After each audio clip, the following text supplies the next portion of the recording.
you describe the fourth pillar of your four pillars of joy in daily living? Yes, this fourth pillar we refer to as vibrant health. Vibrant health. So here, this is a very important component of Nityananda Shaktipat yoga because we have found over a period of many years that people who are in poor health tend to be so focused on their health problems that it's very difficult for them to take up spiritual life. This is the reason why this has been incorporated into our approach. I have the wonderful blessing of having studied Eastern and Oriental medicine, and I'm degreed in both. I'm a doctor of both Eastern and Oriental medicine. I used to have a practice in New York City for many, many years. And then in addition to that, I have 20,000 hours of additional study in microbiology, virology, and epidemiology. And then over the course of many years, I've developed relationships with many medical professionals. Some are researchers, scientists, others are MDs, doctors, others are virologists. And some of these people are now my personal friends. And so, based on that, I made the decision to incorporate the importance of vibrant health into our spiritual offering. It's very important that we learn to care for this biological spacesuit that we exist in. The body is the temple in which God resides, and no one wants to live in a dirty temple. And so the foundation for vibrant health here is for people to be taught a basic understanding of cellular nutrition, to understand how your cells work. We have found this is almost always in our contact with people that most people have no understanding of how their cells function. Your cells are responsible for your health. And it's very important for you to understand how your cells function. And most people have no idea of how their cells function. Many doctors don't know how their cells function because doctors, many MDs, not all doctors, DOs are different, but many MDs are simply schooled in the treatment of illness with pharmaceutical drugs. And they do very little or no study in cellular biology or nutrition for that matter. Doctors are not required to study nutrition in medical school. It's an elective. And if you take the elective, it's 1 week. Out of 6 years minimum of medical school, you get 1 week of nutritional training if you elect to do it. If you don't fix the cell, you will never get well and stay well, period. This is why it's so important for everyone to understand how your cells function, to understand cellular nutrition, what foods, what nutrients support proper cellular growth and health, because it's all about the cells. If the cells aren't healthy, the organs are not going to be healthy. And when that happens, you're going to be sick over and over again, and then you develop chronic illness and disease and serious disease, which becomes more and more difficult to address. This is a matter of lifestyle. Attaining vibrant health is a matter of a change in lifestyle. Here we say lifestyle is the cure. Most of us, with respect to health, lead the lifestyles of the people we have been around most as we grew up.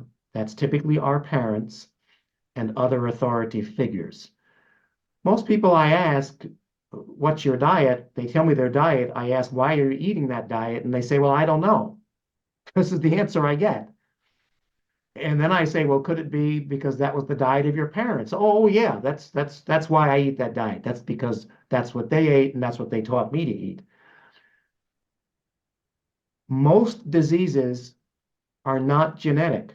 Only 5% of all disease is genetic. 95% is an epidemiological matter that people have absorbed the lifestyles of their parents and elders. And if the parents got sick from leading that lifestyle, they will get sick from leading that lifestyle. And that's what it is.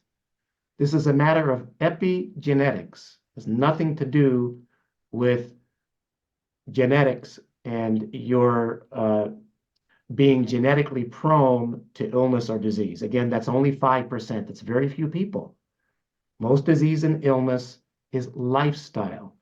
So here in the Vibrant Health Pillar, we have a holistic well-being challenge that we have offered from time to time. It's a 90-day challenge in which we literally hold people's hands in teaching them how cells function. We teach the proper cellular nutrition. We teach people how to lose weight properly and keep the weight off. And so this lifestyle change is a matter of, first and foremost, examining what you put into your mouth and making necessary changes there so that you're eating not simply for taste, because this is how most people eat. They simply eat for taste, and that's why they're sick. First and foremost, you have to eat for cellular nutrition. In other words, you have to eat foods that you know are nutritious for your cellular growth and for supporting proper cellular maintenance to sustain the cells. Those are particular types of foods. So that's the first thing that everyone needs to look at with respect to lifestyle change. The second thing is restful sleep. It's very important to get restful sleep where your sleep is sound for a set number of hours each and every evening. For men, it's between 6 and 7 hours. Typically, for women, it's 8 to 10 hours. That you get restful sleep. This is sound sleep. You're knocked out, right?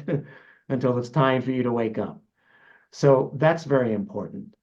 The third part is that you're drinking clean water. So this is a severe problem today.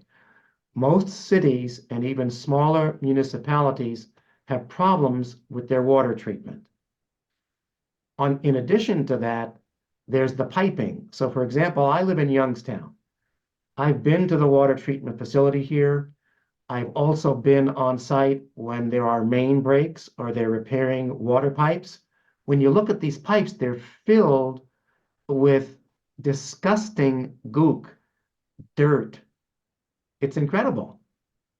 They open the pipe up, they fix the problem, they close it back up. They don't clean the pipes out. These pipes never get cleaned. And you're drinking that when the water flows through the pipes.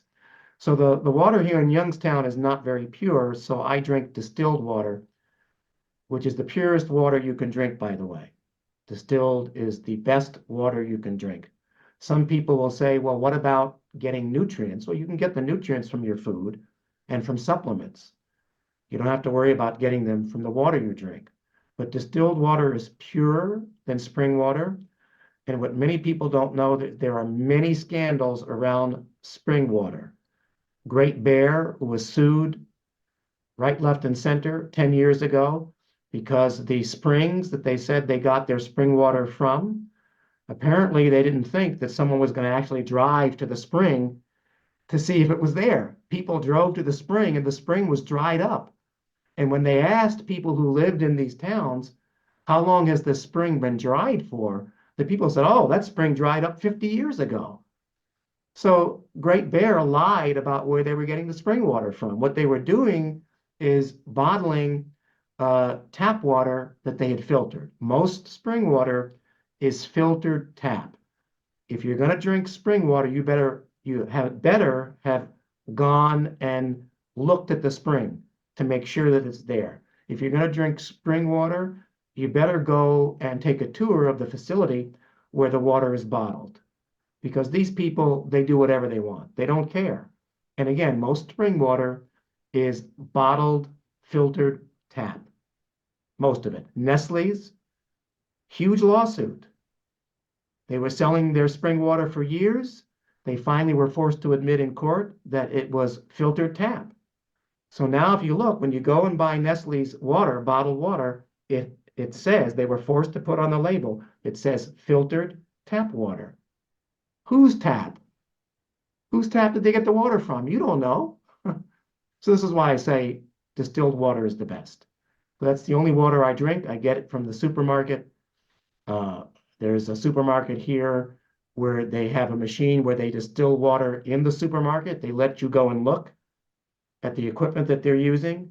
You can actually pour your own distilled water into your own containers.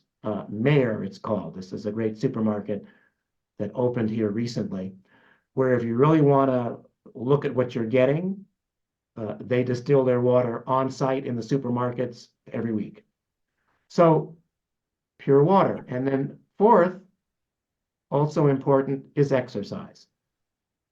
You've got to exercise regularly, each and every week, 3 to 5 times a week. And you have to exercise to break a sweat. When you exercise to the point where you break a sweat, your body is creating new stem cells. This is why breaking a sweat is so important, to exert yourself enough to break a sweat. Exercise is incredibly important for your cells, for your organs, for your joints, and also mentally. So it's a very important part of vibrant health. And then the last one I'll just mention now briefly is intermittent water fasting. This is essential. When you fast, meaning that you don't eat any food for 18 hours or more, your body is creating new stem cells. You're also able to support the bodily cellular function of apoptosis, which is the function where cells that are no longer functioning properly are killed off. They're killed off and removed, flushed out of the body. It's a very important function. A lot of people have problems with apoptosis because of their health. Fasting is an incredible miracle. So here we really emphasize it. It's the best way to lose weight. There's not much weight that you can lose in the gym. If you just think about it, if you exert yourself in the gym 2 hours, 5 days a week, and you're sweating, how many pounds will you actually lose? So you can do this on your own and, get on the weight scale, do a before and after. You're going to see that that doesn't cause you to lose much weight. You can lose some, but it's very little. So if you're overweight, you still need to exercise, but you're not going to get the weight off through exercise alone. You need to fast. Fasting is the quickest way to lose weight. You're forcing your body into ketosis when you fast. And when you force your body into the state of ketosis, you force your body to switch to fat burning. So you're still burning sugar, but the body switches to begin to burn your fat stores. And this is how you're able to lose weight relatively quickly in a much more quicker fashion than just relying on working out. Intermittent water fasting is excellent for cell rejuvenation. It also strengthens your organs. It strengthens the bone as well. There's so many great things about intermittent water fasting. So those are the basic components, pillars of our vibrant health offering. And I think I've described, at least in brief, why health is so important. We live in the body. The body is the temple in which we reside, in which God resides. We want to keep the temple pure, clean, and strong. It's our biological spacesuit. And so we want to be sure that we're engaged in lifestyle changes that support vibrant health, particularly because as we get older, the body decays, and there's no way around that. As we get older, we're more susceptible to illness, we're more susceptible to disease. Cellular growth slows down. This is a natural function of age. Organ efficiency slows down. That's a natural function of age. And so making the lifestyle changes necessary to attain a state of vibrant health is essential, and it's essential to do it while we have the determination and the mental and physical strength to make the lifestyle changes necessary, because it becomes much harder as we get older to make lifestyle changes in particular. So that's the vibrant health pillar. Any additional questions about that?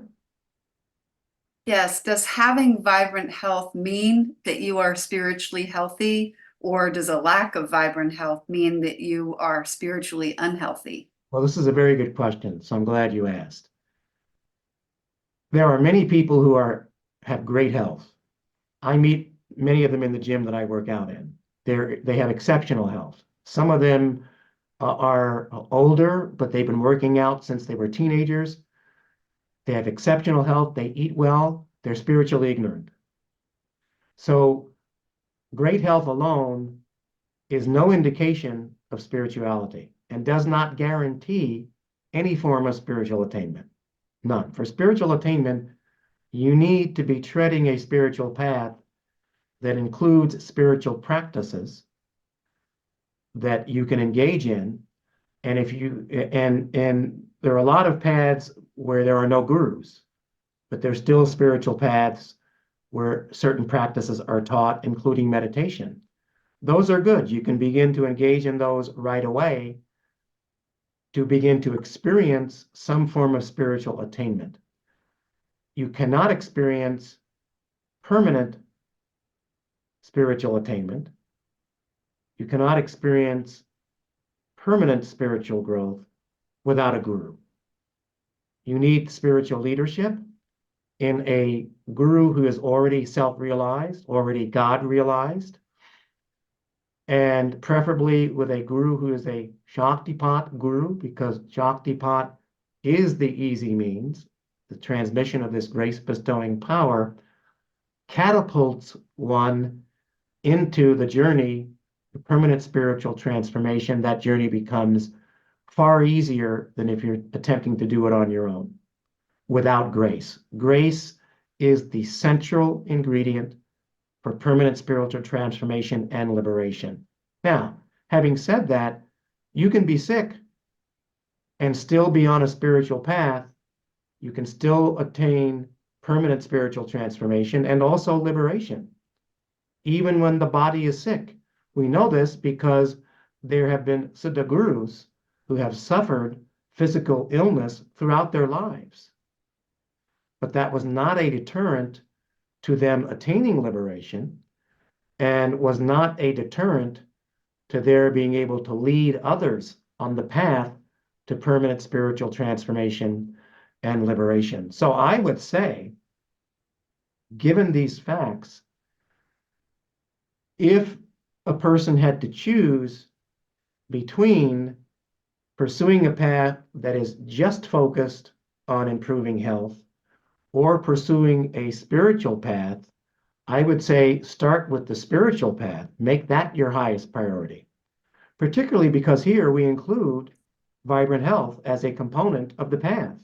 This is one of the reasons why I did it, so that people who are so concerned about becoming super healthy can also engage in the leadership, the spiritual practices, the instruction, and the journey to permanent spiritual transformation at the same time. They are not diametrically opposed. But if there's a choice between the two, choose to be elevated spiritually first. Because, and here's the reason why, if you're elevated spiritually, if you have a greater spiritual awareness, you will be able to really appreciate the journey with respect to health in a way that you're not able to do so without that spiritual awareness. You'll be able to appreciate that journey more, and you'll be able to make the lifestyle changes in an easier fashion, because to make a lifestyle change has to do with your mind, with what the state of your mind is, not the state of your body. Lifestyle change occurs in the mind. That happens by way of reining in the restless mind, making the mind quiet and silent. This makes lifestyle changes easier. They become easier to sustain, and you appreciate them more. Any other questions? No, thank you. And thank you for your questions.